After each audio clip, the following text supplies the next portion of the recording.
Hello travelers, and welcome to the Horror Green Book, the channel that takes you from coast to coast and con to con. I am your travel guide, Brendan, and today we are back in my home state of Tennessee. So this is going to be an extra special one for a variety of reasons. Last year I came here for CreepyCon, had a fantastic time, and I will always remember CreepyCon because they were the first convention to allow me media credentials. So therefore I am back again for 2024's edition of CreepyCon. It has everyone almost from Terrifier, Terrifier 2, and some people from Terrifier 3 here today. Various other panels. You have all types of cool demonstrations and such. Guys, it's a great time in CreepyCon here in Knoxville, Tennessee. So come along with me. Let's go ahead and get to the spooky stuff.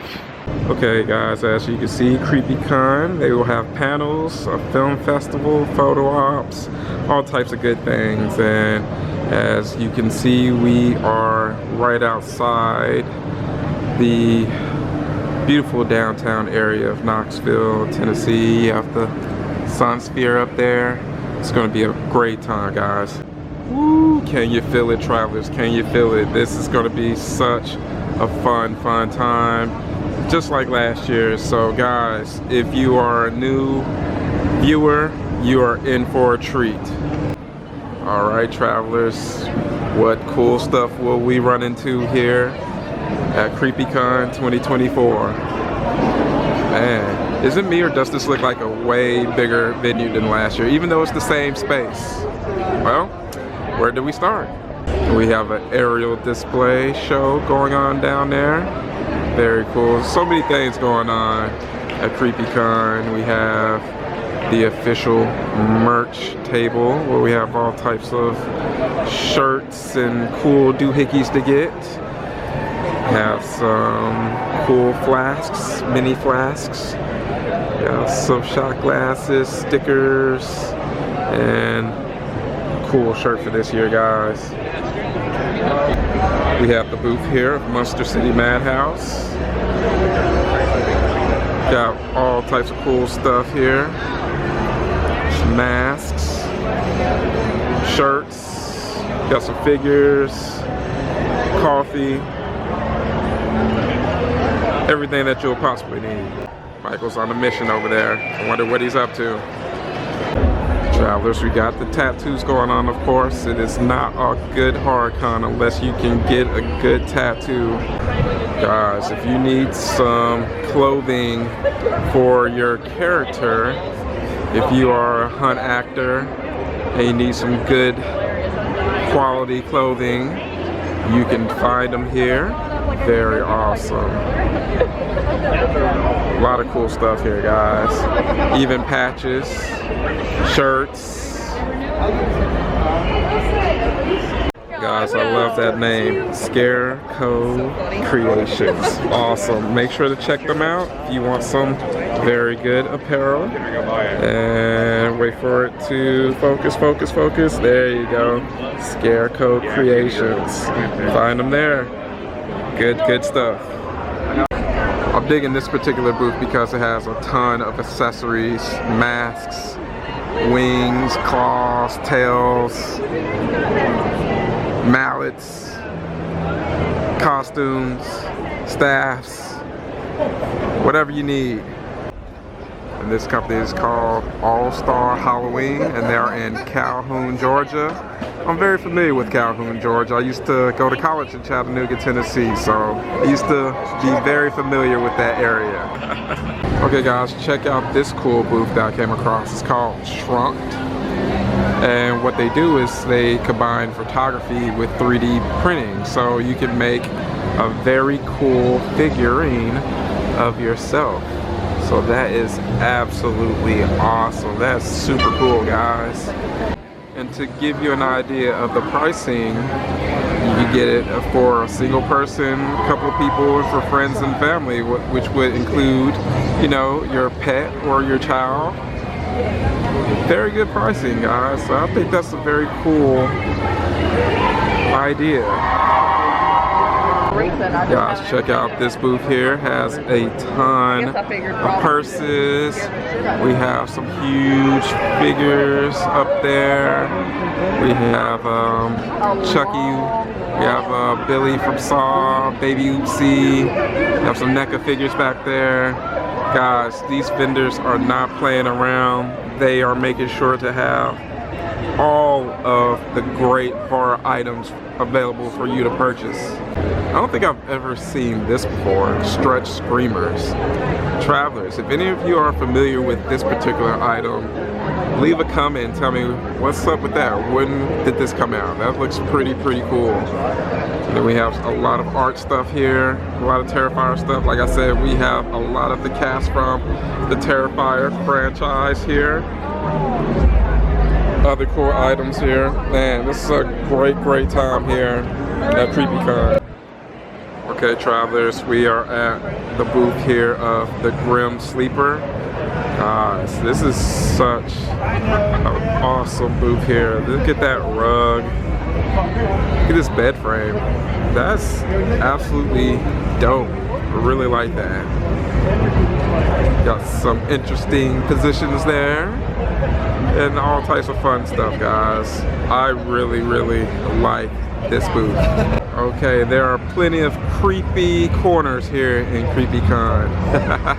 If you're not careful, you will get snatched up by some interesting characters, guys. I really like how they've remixed this year. They've gotten some like dark corners of the con that really adds to that haunted house feeling. We're at the booth here of Nightmare Vixen. Oh man. These vendors have really brought out the amazing stops for all of their products. These cool gnomes here. That one, these evil beings here to protect your garden. And we have some purses here. All types of very awesome items here. Guys, you can check out Nightmare Vixen right there. Make sure to show some love. I like these little mini tumbler shot glasses. Those are actually very creative. I like those a lot. Guys, very cool. So make sure to check out Nightmare Vixen. Alright, JL Fingering Crafts and Creations. Let's see what they have to offer here. Alright, we got tumblers. Guys, this booth is actually pretty awesome, guys. Alright, we got earrings. They're blacklight reactive. Well, at least some of them are. We have a lot of different items here. Small bags of teeth, large bags of teeth. Guys, they have some very macabre items here. Let's see what we have here. This one's dripping blood. Pretty sick. Man. A lot of fun stuff. They even have a raffle where you can win this item there. It's very cool. This is very awesome booth here, and they even have little spookies. Wow, they have some very creative items here. I like these. Alright guys, so you have the name of the company. Make sure to check them out. But if you didn't catch that, they're right here. Alright guys, so you think you could beat the box? The best time right now is 8:02. I think some of my travelers would be able to escape the travesties inside of the box. And they are here representing Dread Hollow haunt attractions and escape rooms, and they have stuff going on throughout the year, so that's always cool, guys. And that is in Chattanooga, Tennessee, where I went to college. So guys, if you ever in the Chattanooga choo-choo mood, go and check them out. This is for FreakyCon, another con that I've had the privilege of going to, but I haven't had the chance to vlog it. I went for the first one before I actually started my channel, so I will say that it's beyond time for me to return. And of course they have awesome celebrities that appear there, like the amazing Ginger Lynn, also a great favorite of mine from the convention scene. So guys, if you are ever interested in checking out FreakyCon, there's the information right there. We have the art here of Undead Eclipse. Some very surreal and out there art, guys. I really like it. Super cool. Some awesome stickers here. Hey, how's it going? Let's go over here and see some of the goodies that they have here. You don't want to touch these. Nice. We have some wax melts. That's like real earrings. Hey guys, I'm really digging that art though. That's super cool, guys. So if you want to check them out, they have the information right there. And you can check it out on their socials right there, guys. Okay. Good side. He has to then go through this makeup process of putting that other skull prosthetic on his face with the extra skin on the edge that he can now talk as Legba Petrol. So it's a lot of fun. Locke has got a great baritone voice. Every line of dialogue he delivered in the film was chef's kiss. It was excellent. That's why I cast him. I was like, you've got the best voice I know. You should be in voice acting at a minimum. He also lives in Nashville. So this is the look at the initial sketch that Roy Woolley sculpted of what the tree wolf would look like based off of my sketches and Yoni's sketches. And so he developed this sculpture that kind of showed, here's what I'm about to do in foam smithing world. Everybody know about foam smithing, carving EVA foam? All right, well, Roy is the master at it. So he's out of Atlanta. If you're ever in Atlanta, he takes this, and then through a combination of a bunch of different artists at Steve Toland's team, we get this. So this is my first look. This is the first picture that Steve sent me of what they were working on, from the first test fit to, all right, we covered it with all the branches and bark. Guys, it is such a fun time here at CreepyCon 2024. I'm just having a blast just walking around, because through every nook and cranny there's a new vendor, there's a cosplayer, there's a hunt actor. There's just something cool to see here at this amazing venue.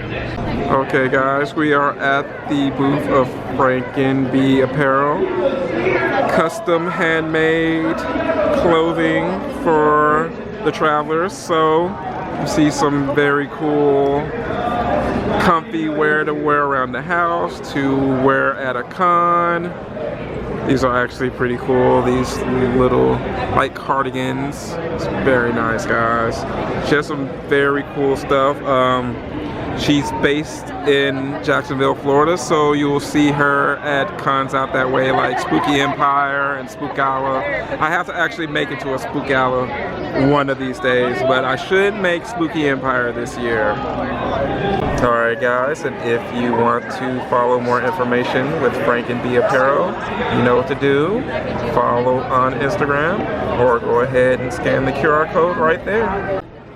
She also has berets and tote bags, earrings, scrunchies, even some vinyl here, guys. They have some excellent stuff here for purchase here at the booth of Franken B Apparel.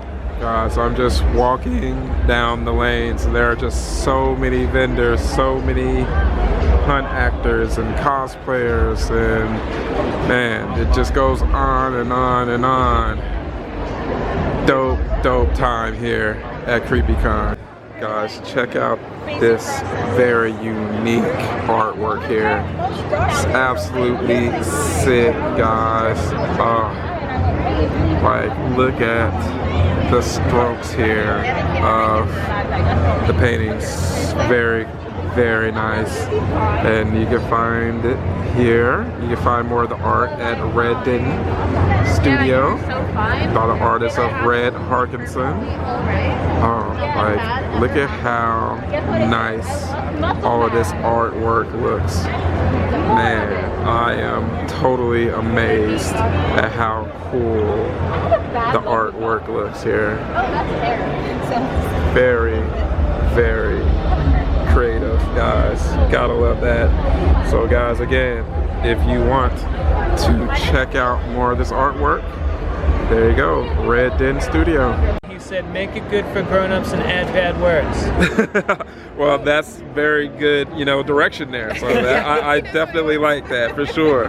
Guys, check it out here. I'm checking out this booth here. There's some amazing books. Very nice, guys. Cool selection. Pencil portraits I drew. Nice. Got some good artwork, guys. Very cool. Gotta love that. And you guys know, you know, some of you are really into your cool horror lit, so guys, check it out here. Some amazing titles. So where would people be able to find your literature? Everything is on Amazon.com. Okay. Some of it is on the websites for the publishers like Slashing or Unveiling Nightmares. Okay. Sweet.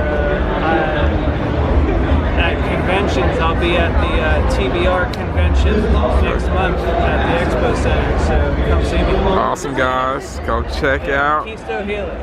Oh, sweet, guys. So again, check out some of these titles. The covers look very awesome as well, guys. We are at the booth here of Coffin Candy Jewelry.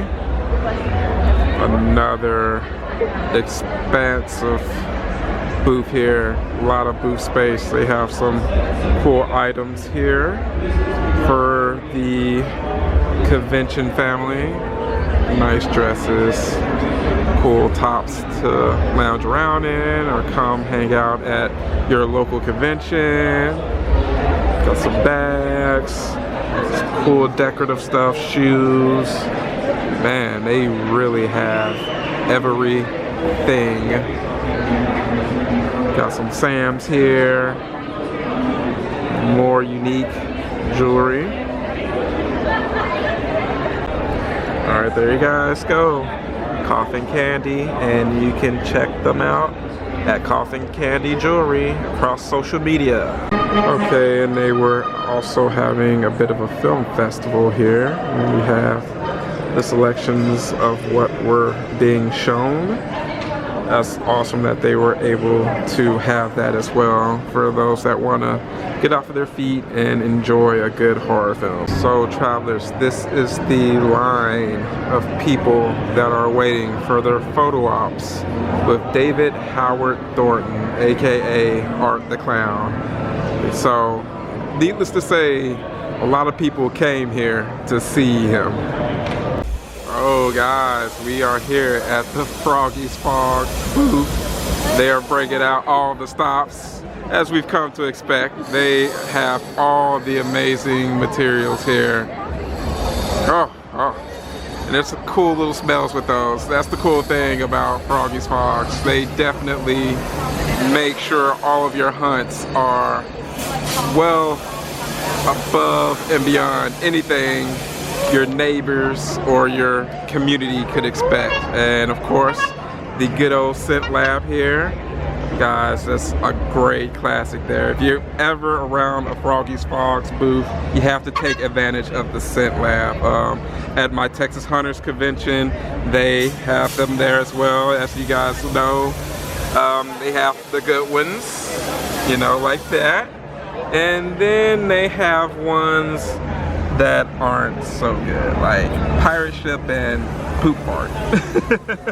So guys, make sure to check them out, Froggy's Fog. We have a parade of witches here. Okay guys, and we have the cosplay contestants getting ready for all the fun. They are going to really represent and show off all of their amazing looks, guys. Can't wait for this contest. It's gonna be a spooky good time.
Travelers, that is it for Saturday here at CreepyCon. I am a bit exhausted, so I'm gonna call it an evening, and I will bring back some more Sunday goodies here from CreepyCon 2024 to you tomorrow.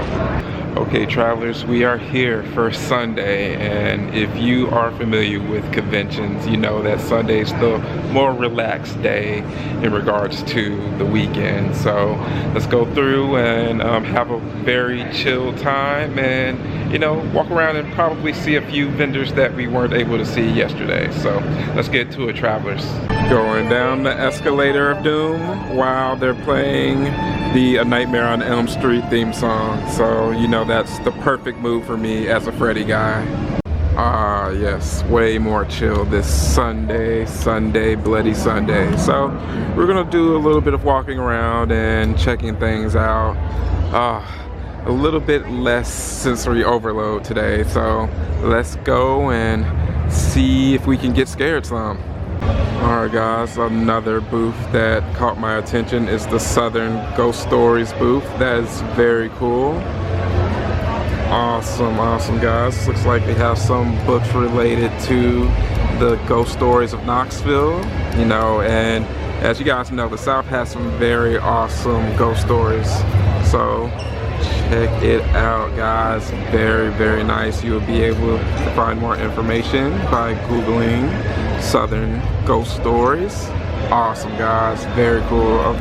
Well, for those of you who really enjoy those folklore stories, awesome. So check them out.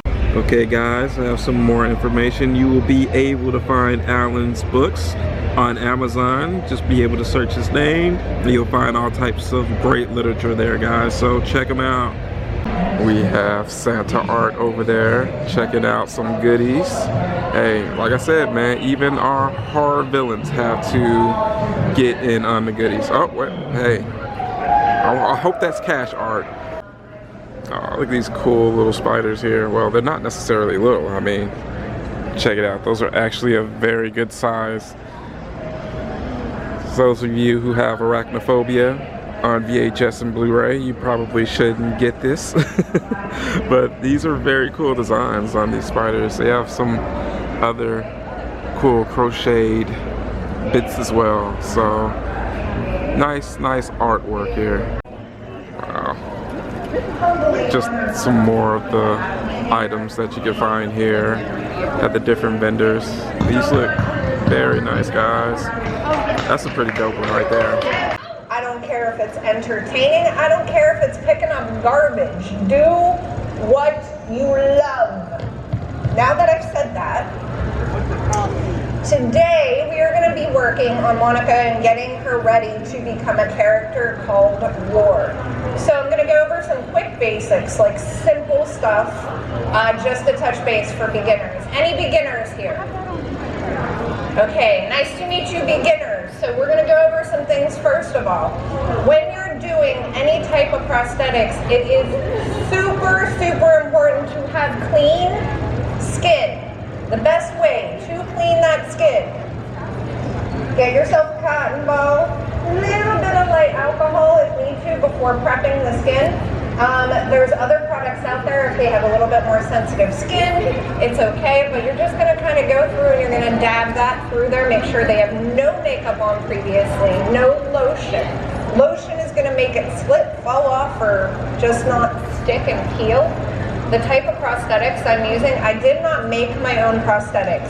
I don't have a warehouse, I don't have anything like that, but I have some fantastic prosthetics here. Today, some of these prosthetics that I got, right over there, Wicked FX, she hooked me up. We had a little bit of a pasty issue, and now we have art. So, support your other artists when you're at things like this. I forgot my scissors over at my stand. Can somebody grab me scissors? We're gonna get a pair of scissors real quick.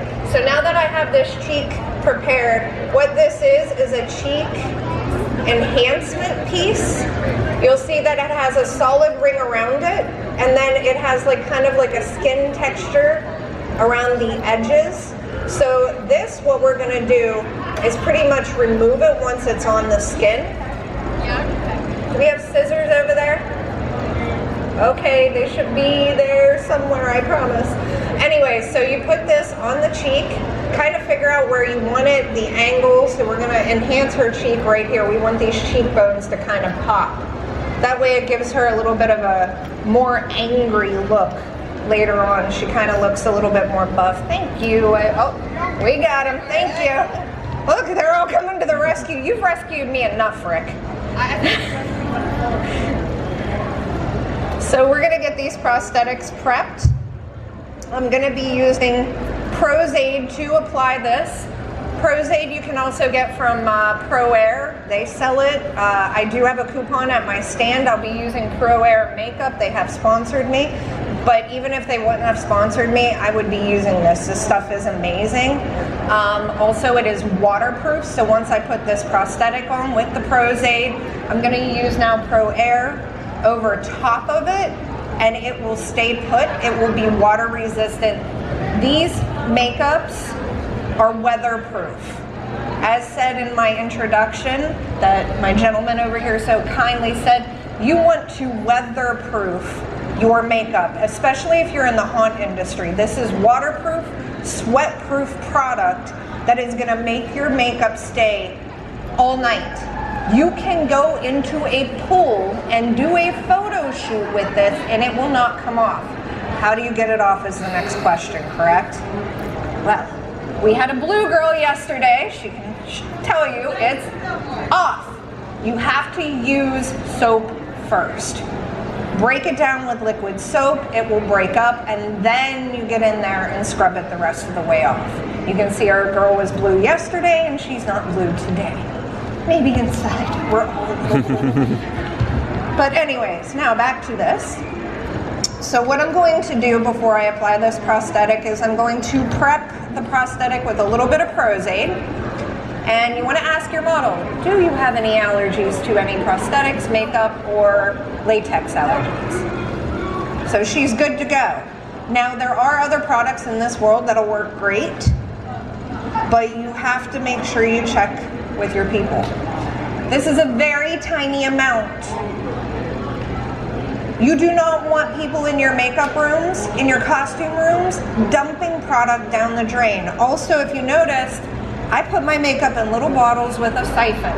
The reason I do that is we don't want to waste product. Less is more. I did her entire chest piece here and her arms literally, and I have more than enough to still keep going. This is enough probably for 4 to 6 makeups. And that's half bodies, not faces. So a bottle of this, if you use properly, should last on a face or do probably a week's worth of faces. So if that gives you an idea how you should be using your product and what your feed on your gun should be, because if your gun isn't right either, you're gonna have an issue. So we're gonna lightly just pat some of this in, like so, in the area that we want it in, and kind of just feather it out.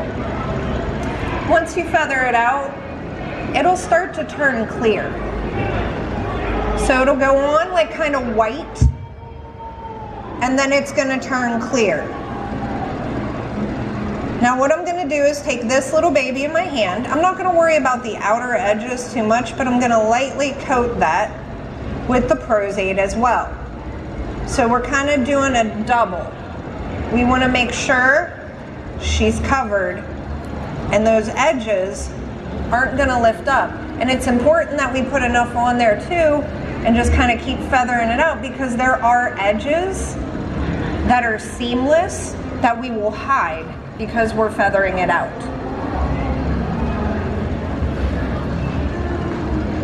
We're gonna let it dry just a little bit. Give it a move. And I like to put it in my 2 fingers like this, because then you can have control of your model. The biggest problem I see with people applying prosthetics, you try to apply it to someone that's talking, and they talk with their head and hands. That was not a stab, I promise, but she got it. She definitely read that, right? So once you place your fingers on their head, they now understand that you're in control. And you're gonna stretch that out just a bit. Feather this out and pat it in. Get it where you want it. And then you're gonna take a clean Q-tip and alcohol, because alcohol or acetone will remove these edges.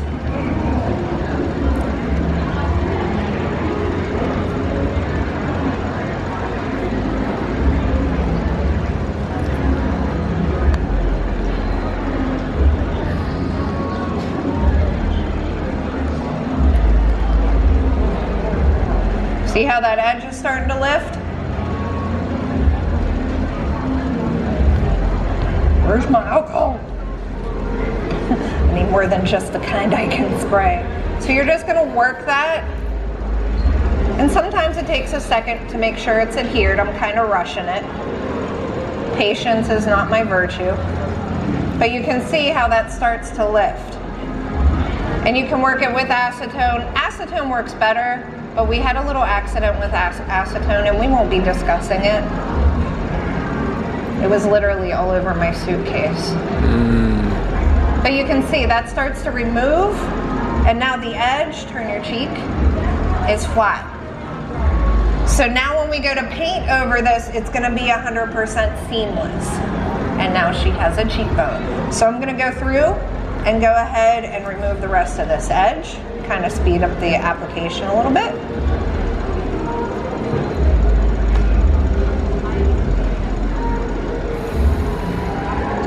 And I mean, there's a lot of helpful videos, and I hate to pull the YouTube thing, being an educator, but I'm not gonna lie to you, I'm self-taught. I did go to school. I did take beauty industry stuff, and I had some wonderful educators out there that I have learned from, and that's what it's about.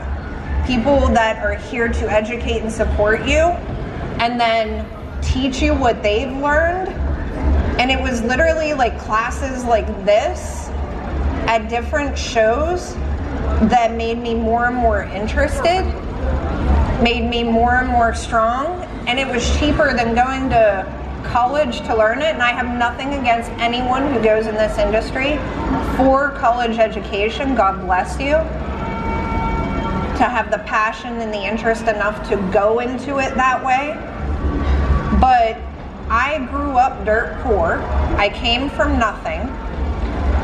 And here I am on stage today for you. All right. Who knew a little girl from a beat up town would end up on stage teaching prosthetics? It could happen. It could happen. So now we're gonna just feather out these edges. Okay guys, check it out. We have these awesome custom shirts here. Dope.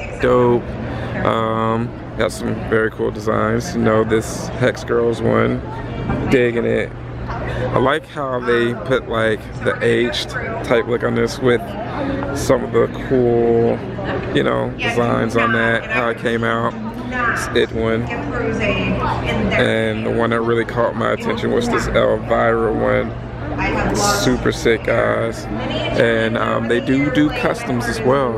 If you want more information, you would be able to find them at Monster Tree.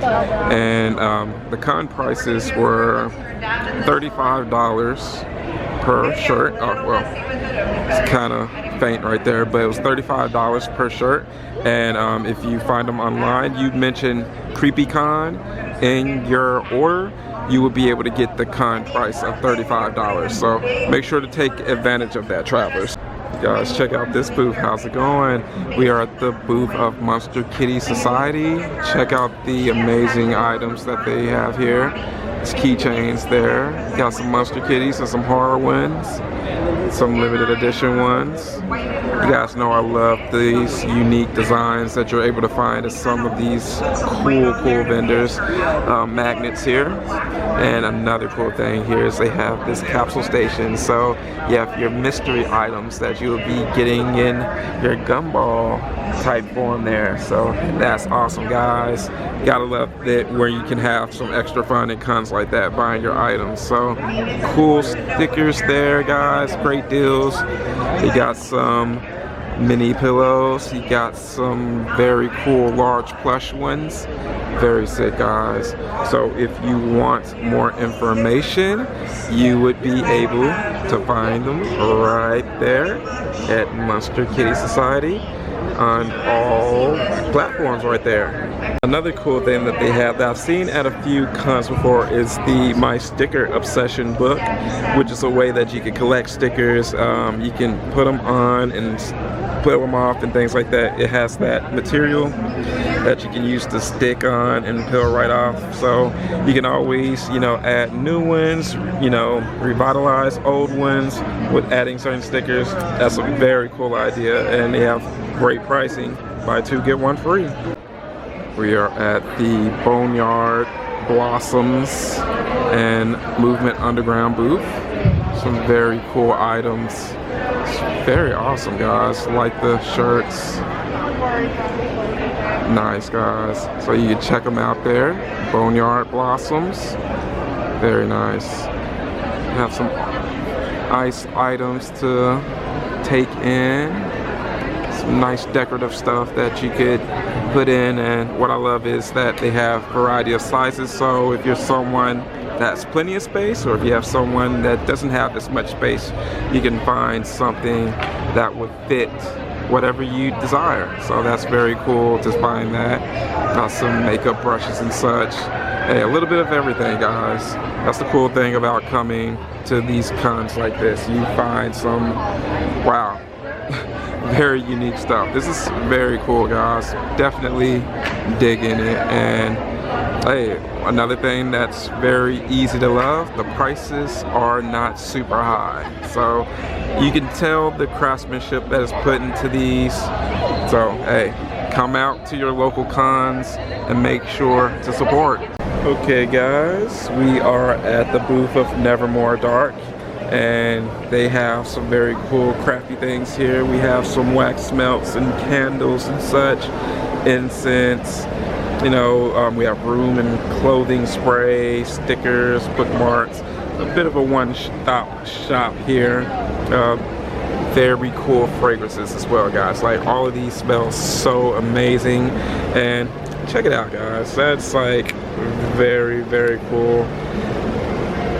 Nice little designs for the, I'm assuming those are bath bombs. Those are pretty awesome, guys. I really, really like all the craftiness that these vendors have. And as you saw there on the sign, you can actually see them on Facebook, Instagram. They have some very nice stuff, and they can do customs as well. So make sure to check out Nevermore Dark. Alright guys, check out this cool concept here. We have these amazing candles here, and what's cool, you know, for all of my tabletop gamers, of course you have your dice here, and it's made of wax. So once you light your candles, those will melt as well. They smell amazing, guys. Very cool. Let me show you my favorite one as well. This one right here. So for my travelers here that have a thing for cereal, you know, at any time of the day or night, that is one that's so cool. And when I tell you, it smells exactly like the cereal, guys. That's such a dope candle there. They have great deals as well. If you're here, you can take advantage, guys. But if you are not here, you are in luck, because you would be able to find more information with Tabletop Candle Company on TikTok, on Instagram, and of course on Facebook as well. Guys, I can't tell you, I cannot express to you enough how good these smell. So guys, if you're interested, make sure to check out, I should say, the Tabletop Candle Company. Industry, into Terrifier 3, into Screamboat, correct? So how does, you know, talk about that. How does that process work? How exhausting is that? And, you know, what goes into that? Well, you know, the biggest thing is to have a good team surrounding you and people that you like to work with. And luckily, from the Terrifier franchise, a lot of us, you know, from to Screamboat to some of the other stuff, we're all also doing these conventions together constantly, and so it's really like one big family reunion anytime that we get together. So it makes it a lot easier, but it's hard work for sure. Long hours. You can't do it if you didn't love it. Right. But we always have a blast working together, and we love working constantly with each other all the time. And you know, hopefully we can get together again with Jonath and Sam and Heather as well going forward on multiple projects too. So it's an honor. Yes. Okay. So for someone, Dan, you told me yesterday that this was your first Terrifier panel. Yes, this Yeah. is my first Terrifier panel. But, Thank you. I've been waiting for this day for years, I tell you. and you're no stranger to the horror scene. I see a lot of times, though, that the characters you play are just like regular guys just trying to live their lives, and for whatever reason, people love murdering you. Yeah. Rob Zombie loves killing me. He loves killing me so much that he made a deal with my father to have me killed in all of our home movies. I don't know how he did it, but I'm 13 and I take a bullet in my head or an axe to my chest. Look, I was thrilled. It's fun. I've wanted to work with David for years. Michael and I have known each other. He played my son in Penance Lane, and he inspired me, and it's not a lie. He and Steven and his team inspired my wife Tammy and I to make our first movie, Getting Grace. And I wanted to be part of this story. And when Damien came and he whispered in my ear that I would be Santa Claus years ago, I was thrilled. And I knew whatever it was, whatever came out of his head, would be the best thing ever, and then it was. Yeah, we had that was the most fun I've had that I can remember in recent years, working with another actor. David's terrific, and he's such a great silent comedian. Clearly he's watched the greats, and working off that is a real blessing. So yeah, I get killed a lot. But Rob let me play Grandpa, so I didn't, and he said I'm never allowed to complain again about getting killed. I mean, you've delivered some of the top horror news in the world too as Morris Green, so That's true. He didn't murder you there. That's true. It was nice enough. And yes, I loved your portrayal of the Count, absolutely. And as you said, Thank David you. is a terrific silent comedian. It's very hard to make people love you while you're ripping people apart, but you do it with a smile. There it is. An award-winning smile. Can I call you DHT? Can we just... Sure. It sounds like a drug. But It is something like that. It's There appropriate. is something called DHT. Yeah. So that's just like, it works. You have successfully injected yourself into the veins of horror fans everywhere, and I think we're all addicted, aren't we? Woo! Yeah. So, I know you originally were touring with the Dr. Seuss musical on Broadway, the first through the fifth tour as Grandpa Who. That sounds Grandpa Who, yes. So how does one go from Grandpa Who to Art the Clown to playing a murderous version of the Grinch, which I think is a nice full circle coming back. Oh yeah, that really was full circle because I was also the understudy for the Grinch on that too. It's like our Grinch was the wonderfully talented Stephen Carl, who was Robbie Rotten from Lazy Town, for all those that know who that is, and that was a master class being his understudy for those 5 years because I was never actually professionally trained in comedy. I just learned from watching my betters and being on stage with my betters. And Stefan was actually trained in clowning and mime and all that in Iceland. And so he was professional at that, and he was able to take me aside and actually help fine-tune my abilities. And it was after my last tour with the Grinch, I was trying out for different Broadway tours, and I was in final callbacks for several of those, and they all fell through. And this audition for Terrifier came up, and I went in for it, and I got the role. And because Stefan and I had always talked about our love for silent comedies, especially or silent comedians like Harpo Marx and Mr. Bean, Charlie Chaplin. I don't know what's going on with the mic, but that's cool. But yeah, and I got the role, and I called up Stefan, and I was like, hey dude, I finally got this type of role that we both dreamed of, and I would love some professional advice on how to tackle him. And he gave me some great advice, and actually, if you watch my performance, you'll probably see a lot of Robbie Rotten in Art the Clown. It's so funny that you said, because you absolutely can. A lot of his mannerisms and things like that, and I can appreciate appreciate the clowning. Dude, my grandfather was a professional clown for years and years and years, and that's where I grew up, was in the circus and things like that. So It's fun. It's such a fun character. And actually, this is a little bit of trivia I discovered a few weeks ago, because I like to sometimes just go back and watch the greats. And I discovered they had a lot of Marx Brothers movies on Amazon Prime. And I was like, oh, I want to go back and watch them. And I was watching Duck Soup and Animal Crackers, all those, and I just was like, what is Harpo's real name? And I looked it up. Arthur. Art. I was like, wow. I had to text Damien immediately too. I was like, dude. that's incredible. Dude. Because I've always said, like, Art is basically the bastard child of Harpo Marx and Freddy Krueger. And I'm like, this is meant to be.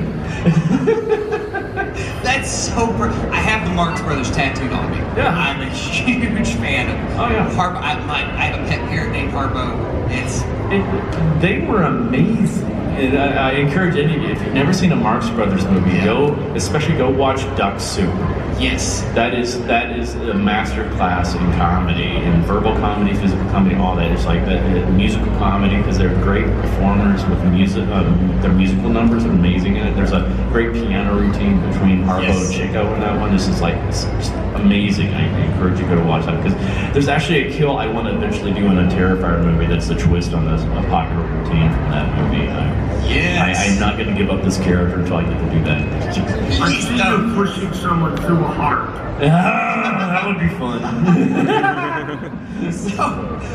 Excellent. So Samantha, down here, hey, our other co-star here of the Terrifier, and truly the first on-screen kill. You get the first kill in the entire Terrifier franchise. I've actually never thought about it. Yeah, Art does not have the very first kill in the very first Terrifier. That's all Victoria.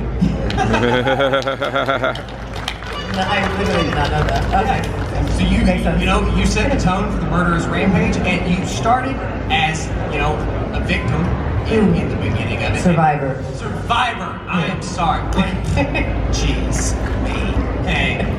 But yeah, you started as a survivor in the beginning, and now you have really become this whole otherworldly creature almost that has leaned into Art's obscurity and rage and craziness. So when you're under all that, because I'm sure that prosthetic's so heavy and limiting and things like that, it's not heavy, and it's not limiting, because once you're in it, it kind of feels like a second skin. Okay. But getting into it is a heavy experience. It's a very heavy experience. I know you said it takes like 6 to 8 hours just to put that on. Yeah, depending on the day. Yeah. Would you say that that's accurate, Heather? Yeah. So when you're in all that, and where do you really tap into becoming that kind of like when you got your certificate of acting? Did you think one day I will birth the decapitated head of a clown on the screen? None of this was in my imagination. I never thought that I would be in a horror film like this to this level with that type of character. But I feel like it's kind of like what you hear a lot, where the costume and even just the prosthetics is a lot of the work for you. Because then once you're in it, it kind of becomes like, it's like putting on a leather jacket. You kind of feel like this level of cool and armor. Yes. So once you're in it, I don't know. I always joke it's like I kind of lose it or tap into probably the real part of me that's crazy, and I black out. So there's a lot of blacking out happening. See, that's terrifying to know. Victoria, she's just gonna black out. You're gonna black out. You never know what's gonna happen. There's always a part of me that knows I'm still there. I was just going to comment on what you said. It is a fact that when you do horror film acting, nothing you've learned in any acting school could help you. Amen. Except mine, maybe. But because they're like, okay, now, we're going to shoot you in the head, and then you've got to lay there for the next 7 minutes. But in acting school, everything's doing and being and living, and like, you should teach us how to hold our breath for 7 minutes, because that's what we really got to do in a movie. It's so physical, it really is. And yeah, I definitely go into it, like, I'm going to do this, and I'm inspired by that, and like, really go method. Yes. And then you get there and you're like, I just gotta get through the day. It's fucking cold. You know, my legs are sticking together. Everybody always wants to be in a horror movie until they're in a horror movie covered in fake blood for 6 hours. I recently did a work with somebody, and it was their first time getting killed, and they were so excited about being covered in blood, and then it happens, I'm like, oh God, oh, I'm like, yeah, welcome. Well, because usually the locations are abandoned and there's no electricity, so there's no heat, and you're shooting in the dead of winter because no one wants to shoot a horror film in the summer or in a nice place like an island. You're just like in the middle of Staten Island in the dead of winter. I didn't say it was about Staten Island. We always use that film on the coldest week of the year. You know, horror movies, the thing is, the reason why it's in the winter is because there's the least amount of daylight. And most horror movies take place at night. Nobody's on the streets. They're all staying inside, nice and warm. So we add it. There's a list of things Michael Levy's never said. Number 2 on that list, I think, is, hey Dan, we're shooting in Hawaii. Right. Make sure you bring your swimming suit. Damien's talking about potentially Terrifier 4 if it happens being in Hawaii, so we'll see. Oh, Yeah, I'd like to see that day. Better be in that one. Speak it into existence. I love that idea. Jonah. Yes. So you played the very iconic store owner Ricky in Terrifier. Yeah. And watching David over here do the most ridiculous things possible with sunglasses. Like, how do you keep such a straight, serious face dealing with that? And 2, it's a 2-part question, how does it feel, you know, seeing your own decapitated head, like, held up in front of you so realistic? So, 2 is, I didn't know what I was getting myself into. Lauren, who played Sienna, her and I trained at the same acting studio in Philadelphia. And when she got the role, she actually said, you know, I'm working with these guys and they're looking for some actors. You want to audition? I'm like, sure. And then I booked the role and they loved you. I'm like, all right. And then I get an email that's like, yeah, we got to have a life cast. I thought that meant the cast was going to get together. Do life together type of thing. And I arrive at Phil's basement, and there's a girl in there I can't even identify because all I see is green goop all over her head. And then Phil, he's never met me before, he just turns around and is like, yeah, you're next. Oh, okay. So, you know, after surviving that, you know, Damien's like every so often sending me pictures of my head as it's coming together. And then I finally arrive on set and he unveils it like his prized possession is my head, and it's just all bloody and he's happy. I'm just simply impressed because I'm like, I didn't know you could do that by hand. And so seeing it, I was just impressed. That was number 2. But for 1, when I got on set and we started working, I mean, David's such a professional that I was just, you know, in character with him. I didn't see it as funny. I thought it was actually kind of annoying. You know what I mean? Because I'm doing this and I got these guys yelling from behind, all kind of ad-libs. Do the glasses with the googly eyes. No, put the blower in your mouth.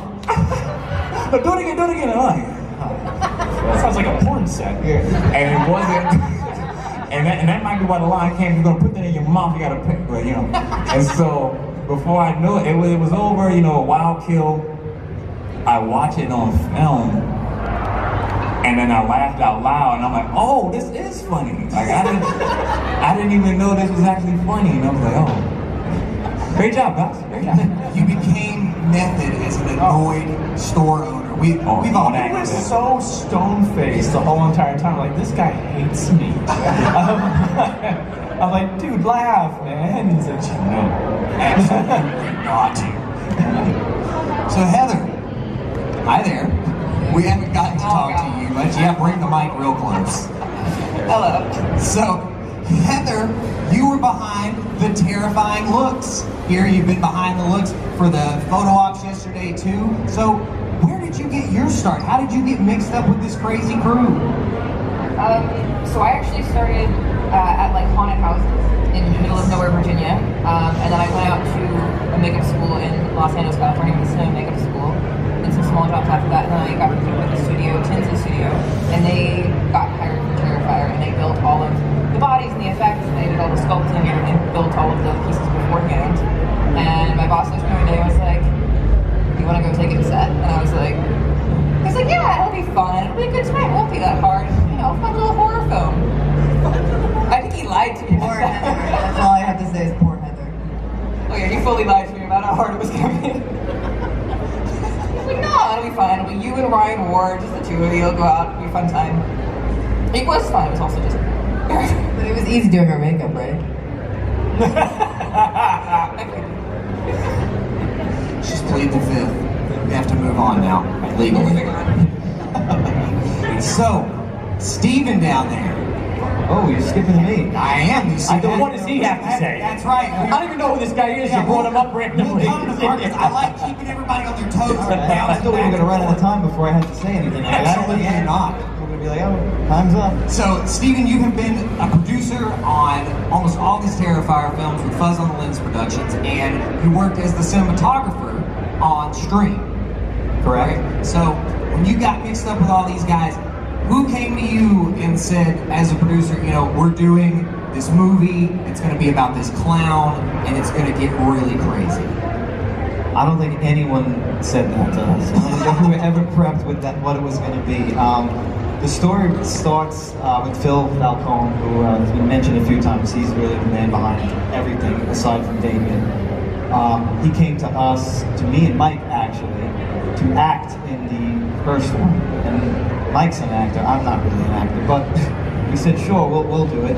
Not knowing exactly what the movie was about, where it was going. We assume a low-budget indie movie, we make them all the time. No one will ever see it. We'll just go down and we'll get to know these guys and we'll have some fun. We auditioned to play the two cops at the end of the movie. Yes. And Damien actually liked what we did and wanted to add in another kill, which became Mike's the exterminator kill, where he gets his head cut off. And Mike's brother Jason, who is also our partner, became the other cop with me. So from there, we kind of just inserted ourselves into everything. And when the second one came around, it was like, look, we're going to go bigger. It's not going to be 4 of us. It's going to be 8 of us making this movie. Let's go crazy. And that's kind of how it all took off from there.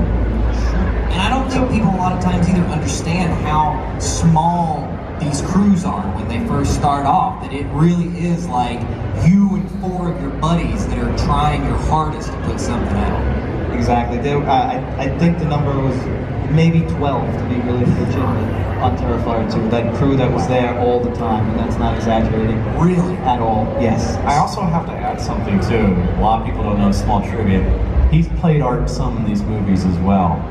He's been my arm and leg several times while I'm like in the makeup chair or something like that. Or I have horrible depth perception as well, and I don't want to like actually mess up a swing or something like that. So sometimes he would fill in for me, or Mike would fill in for me a few times as my arm or leg. Really? So yeah. I thought we were going to keep that secret.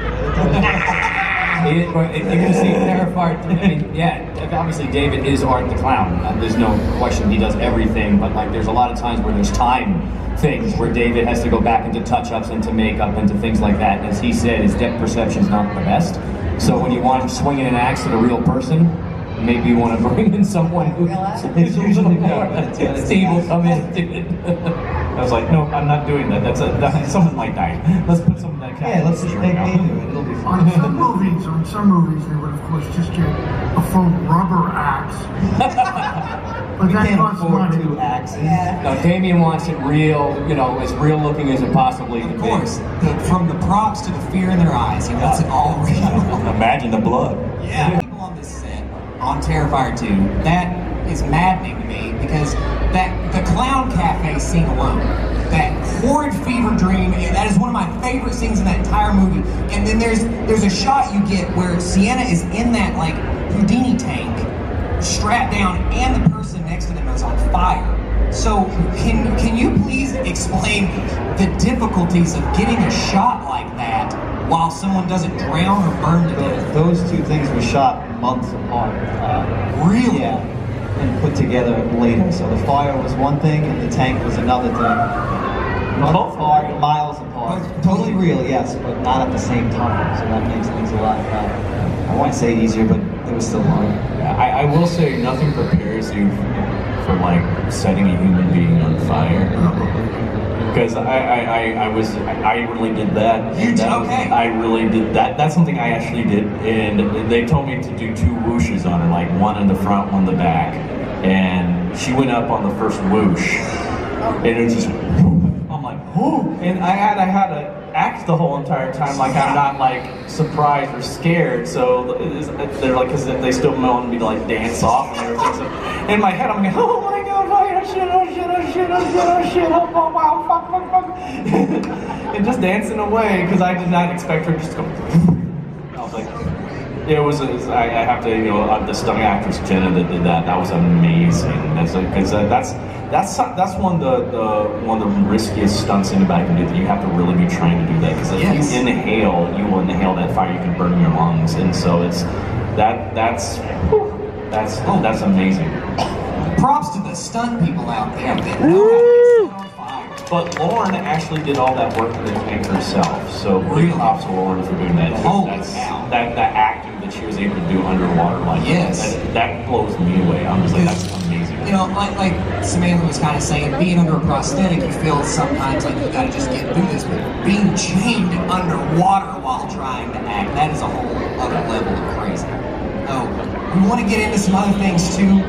Marcus, you joined the team. Yes, hi Marcus. Hello. Yes, I'm gonna see. I didn't forget you. It's that Jesus. Oh, Jesus Christ. So, for the people out here that may not know, let them know kind of how you got involved with these guys, how you got involved with Terrifier 3, Stream, things like that. So back in the day, I worked on a film with Michael and Steve where I met them that lasted only like 3 days and it got shut down. But we found out that we knew like a lot of the same people, so they were finishing up their first feature, Abnormal Attraction. I was finishing up one of my films called Last Call, and we kind of started crisscrossing and like helping each other out in projects, and just kind of started becoming friends from there. They kind of got stuck with me, so. But, and then from there, we had shot, I think something else, and then Michael called me up about Terrifier 2, which I'm only in for like 1 scene, so as a background extra for. I was a Sugar Skull bartender one day, next day I'm a Pied Piper, next day I was a guy in the gas. Well, the funny story about that though is Damien goes to me and goes, I don't think you made the cut, Marcus. And then when the movie came out, he goes, what are you talking about? I'm right there, I'm right there, I'm right there, I'm right. And he goes, who the hell put in all these costumes? There's me rotating, there was different stuff. And because we didn't have enough people for the club scene. So it was people playing multiple different people. So he was like, oh my God. I'm actually in the club scene too, but you don't really see me. I'm like, I came in for one day and I was dressed as a devil, way in the background. You had to make like 15 people look like it was a packed club. If you look in the back, you see hands like this, and it's just me. Trying to fill the frame, and please, hopefully it's blocking enough that you can't see it's totally empty back there. I need that credited to you, flippy hands. Yeah. If you look, so there's a scene, you know the big scene when Dave comes in, not to cut you off, Marcus, sorry. When Dave comes into the bathroom and he sees Sienna on the floor, and he like looks and he like does the wave, that thing, behind him there's like this fan going off, there's like this flickering light for the haunted house. That's also like my hands going.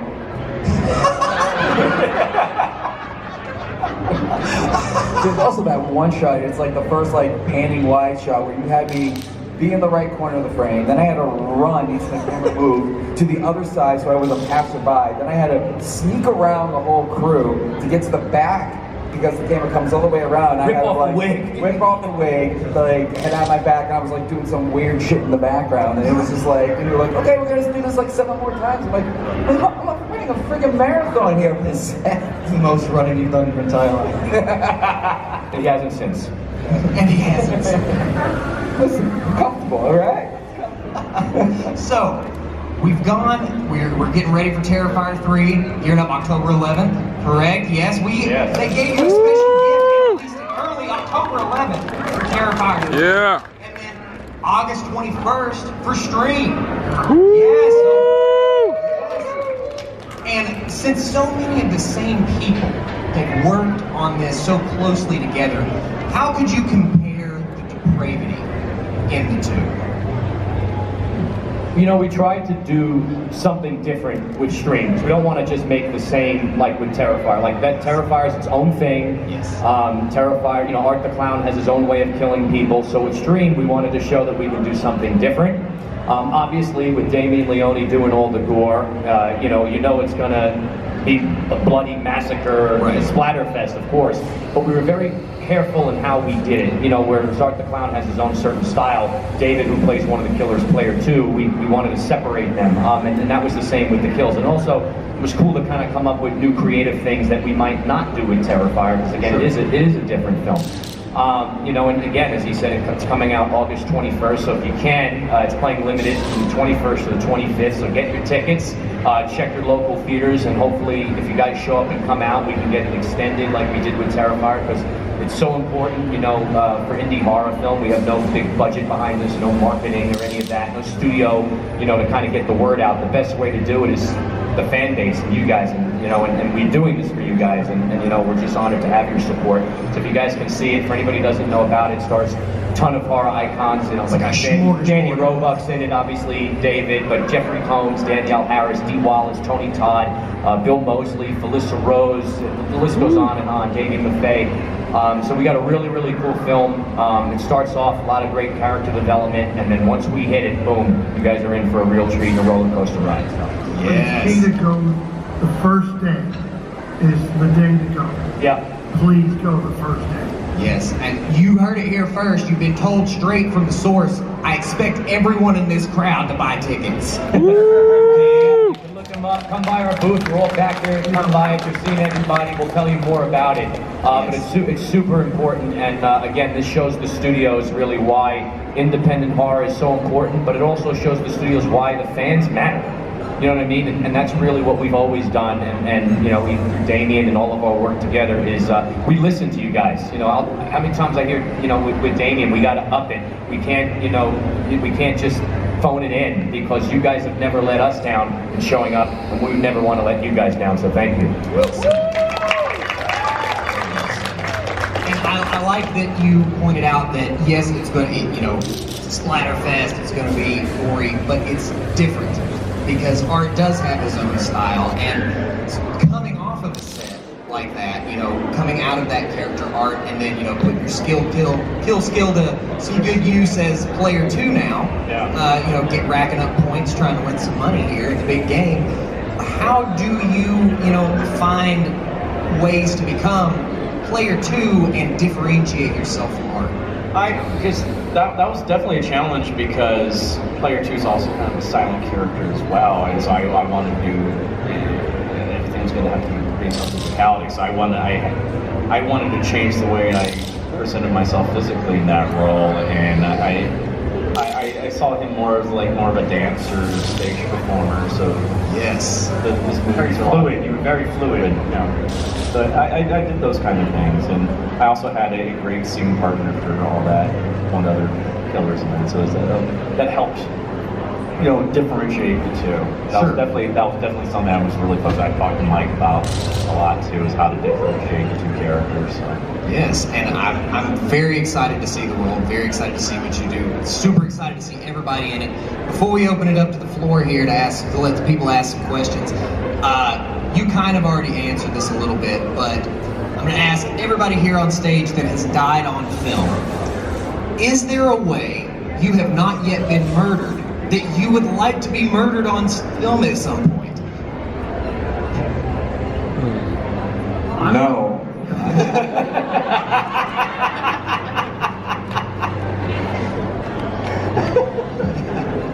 I just want to be able to fight back. Because I mean, like in Terrifier 1, I walk in, I'm looking for just the keys to get in to return the equipment, and then I find a doll on the floor, it's empty, and then this son of a bitch back there sneaks up from behind me, stabs me in the head, and I couldn't do anything. I didn't even see it coming. Just into the hand. Yeah, I guess I hear the hand. You've been typecast. Yeah, that's it. and I get decapitated, and then he puts my head on the floor and he punts it across the room. And actually, I was the reason you found the tricycle. Yep. So my head leads you to the tricycle. Yeah. But yeah, I'd like to at least fight back. You just want to be able to fight back. See, Eddie gets to fight back. Yeah. Will the extreme justice for Will. I'll put on the gladiator costume. Yeah. We saw enough of Jason doing that. That's okay. Jonathan, what about you? I've been shot. I've been sawed off.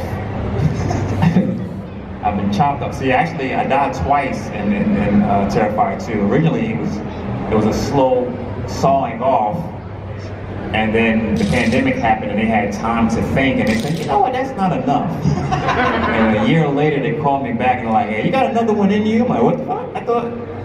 And then they're like, no, we want to make it a little bit better. And next thing I know, now they're chopping it off, and I'm like, okay, so that's really twice.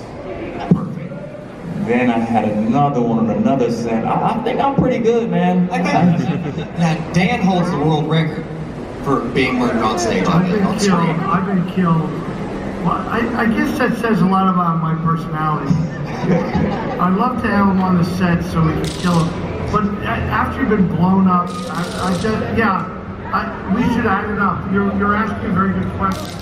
I don't know what anybody's thought of yet. My death in how uncomfortable. My death in Stream. No spoiler. What death? No. I'm just the guy who. Yeah, I'm the last boy. The final boy. I couldn't even get it right. That's a good question, but that's kind of the fun of it.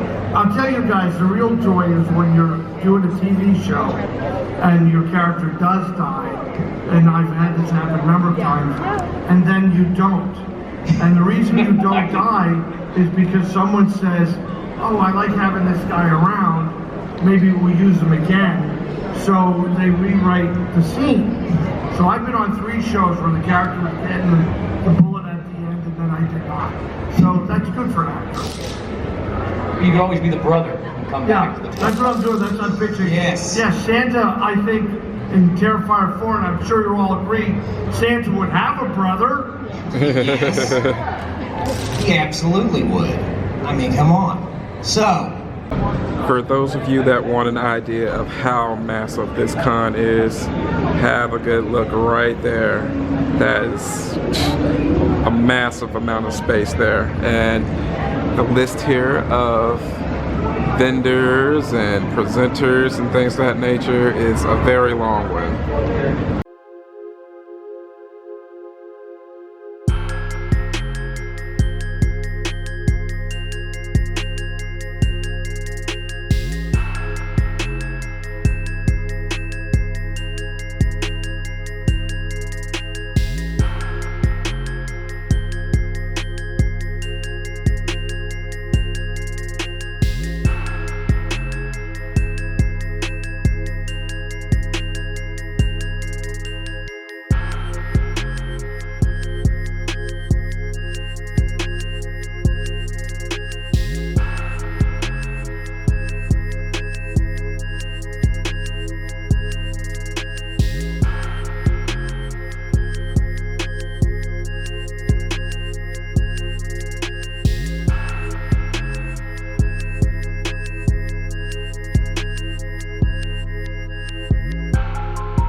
Hey travelers, one of the cool things about this particular convention is that they did a creepy doll contest.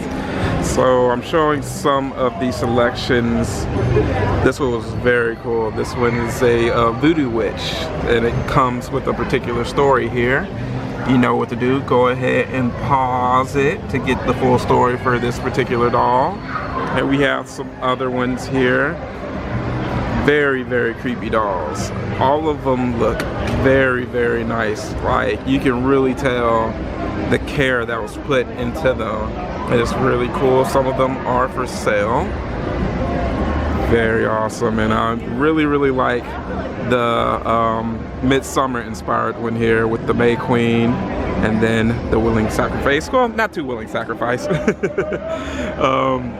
We have some very, very awesome other ones, man. Like this one is sick right there.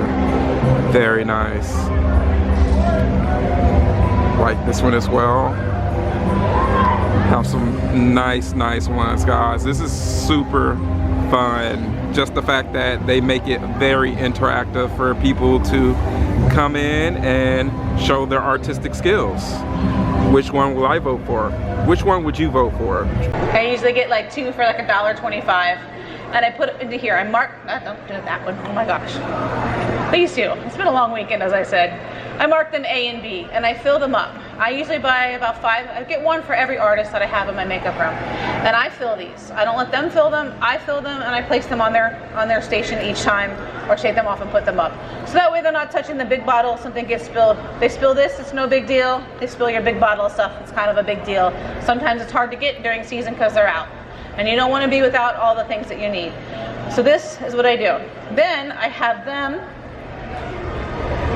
measuring cups, because it is A and B equal parts. I usually mark them, I don't have to for myself, but I will mark them and then you'll fill them out. They're in succession here in rows, B and A, B and A, B and A, and I know I could have a few of those marked out. So they're already put out, so when you start you don't have to spend time putting them into a cup and making them, because every 30 seconds adds up to 5 minutes, 5 minutes adds up to 20 minutes behind, and then your haunt owner and your manager is screaming at you, and you're contemplating if you're going to go to jail that night. Didn't bring bail money, so you have to move fast. Quickness efficiency is very important in the haunt world. Getting people out there and getting people in there and on time. The more people through, more money that they make, and the more they can pay you next year, right? That's how that goes, I think. Hasn't worked out that way. So, we forgot some. My very expensive popsicle sticks. My key word is to be thrifty and not cheap. When I can save money with things, I do. I like these. You can buy the fancy ones you have to clean off and keep, but I like these because I can throw them away and I can clean up nice and quick. I like to buy stuff that is thrifty and not cheap so I can put my money into my good makeup, good quality things. So we're going to take these, A and B, we're going to put them into 1 cup.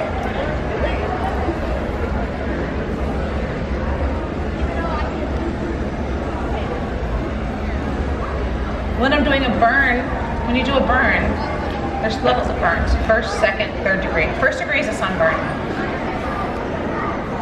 Tinted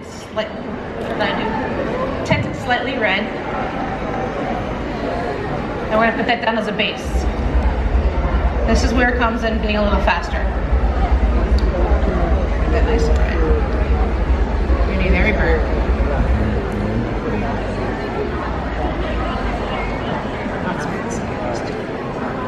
So I'm going to put this down. It's going to be my base.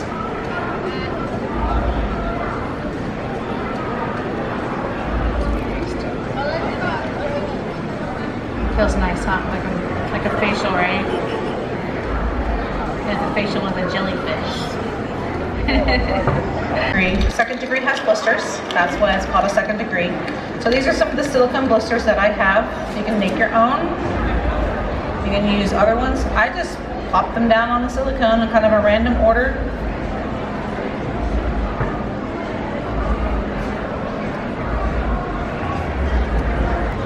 As the silicone starts to set up, I like to use a stipple sponge and kind of stipple that out because it's not going to have a straight line if you're going to have a burn, especially if it was a burn from splashing from, you know, some type of fluid that splashed on there, it's going to splash up. So I just kind of use this to stipple out, blend it in. Charring. 3rd degree goes all the way through the dermis and it all the way chars. Go that way. So I still use my red underneath. I've already got it mixed up, no sense in wasting anything. Any type of burn is going to have 1st, 2nd, and 3rd degree around it. You're not going to just get, if you have a 3rd degree, you're going to have 2nd, you're going to have 1st degree burns around it.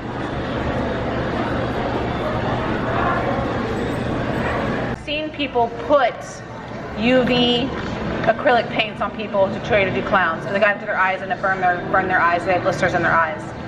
It can be very bad for somebody. As you notice, I didn't put any coloring in this because the blisters will glow, and I'm going to use some black light reactive paint for this when I put this in. That is meant to be used. Ooh, did we drop one? Dropped like 20. That's great. Okay, travelers, we are at the booth of Watson's Whims. Like, check out these cool mini pocket knives. And be careful, guys, these are actually pretty sharp, hence why they have little mini sheaths. Those are super cool, guys. We have some extra ones like the shark ones, guitars, and actually some really cool ones like that with the bracelets. It's very sick, guys. Then we have the little sets there, necklaces and earrings. As we go over here, these bracelets really caught my attention. Guys, those would make very cool gifts for the horror fan. The horror fan that is in your life, guys. So, you know, you have those friends and family members that would be interested in some very cool items like this. Hey, make sure to send them their way. Just in a quick bit, I will send you the information in which you could find more stuff on the Instagram page. Like, gosh, check these out. Very cool. So as you can imagine, you would get a few, hey, where did you get those, while standing in line at a convention, while you're around other people that would enjoy this type of cool stuff. So give me 1 second and I will give you the Instagram information.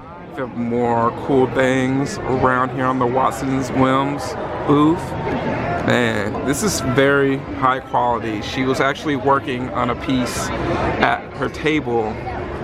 Very nice. But one that she definitely wanted me to highlight for y'all that is really nice. It's this Jaws one with the barrels. That is absolutely sick, guys. We have some here with the shark teeth as well. Some ghost face.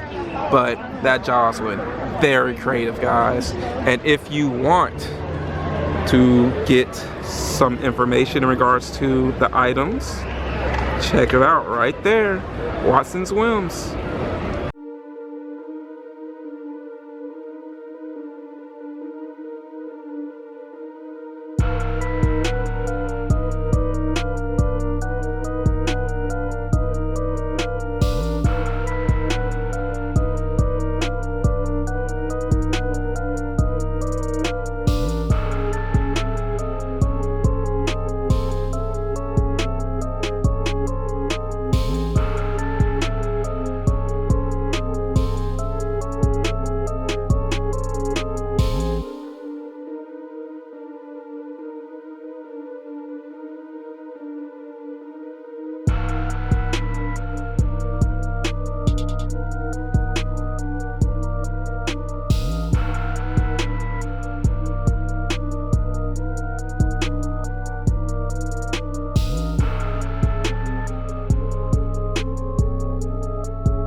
Okay, travelers, that would do it for me here at CreepyCon Knoxville 2024.